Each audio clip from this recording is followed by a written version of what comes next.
Well, here I'm sitting down at the Civic Center with two gentlemen that would just as soon not want to be known because they are officials here in that tournament. And if you don't know who these two guys are, they like it a lot. To my right is Ed Baehr. To my left, Doug Burdin, two veteran officials here. Dougie, when you get done a game, if nobody knows who you are, you feel pretty good about it, right? Yeah, that's a good night. Unfortunately, there's a lot of nights when they think they know who you are, and it's can be for a long night. But yeah. Well, Doug, one of the things I know is as a coach and as a baseball umpire, when you have games that are big games, the officials go through a process, get themselves ready, much like a player would. Talk a little bit about that. You got a big game. You got a final Class H state championship game. Take us through that a little bit. Well, first, you're excited to be in the game just as the kids are. I mean, that's the goal of the officials, too, is to get to the finals. To be honest with you, you're trying to treat it as if it's another game. You don't want to change the way you officiate. That's what got you there.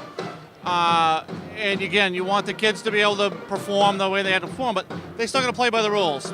And some people don't like some of the rules that we have to enforce, but as an official, you have to enforce it. There's two teams on the floor. The rules are written for both teams.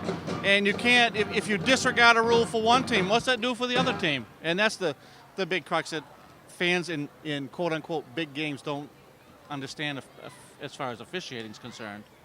Rules are rules, as they say.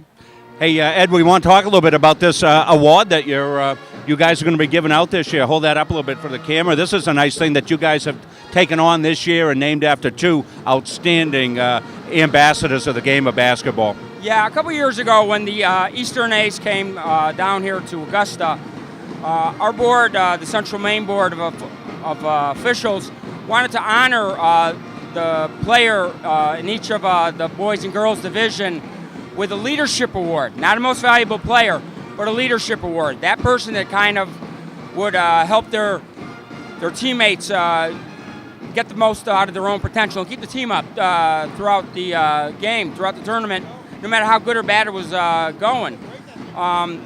This is the third year of the award, but the first year that the MPA has let us present it here as part of the festivities. The girls' award is named after Bob Wytock, who ran this tournament for 28 years, and also was an administrator at Coney and a superb basketball official. The boys' award is named after Al Halliday, who still works. He's the site manager of all the officials. Again, it's a leadership award, not a most valuable player award. And so to have a person not playing in the championship game or a person not from the winning team win the award would not be an unusual feat. Well, certainly a nice award coming from the officials and a little give back for them, a very important part of our great game of high school basketball. Yeah, thanks for being with us, guys. Appreciate it. Continued good luck in your tournaments, and we'll have more from the Augusta Civic Center. Stay with us here on the KJ Online and online at the Sentinel.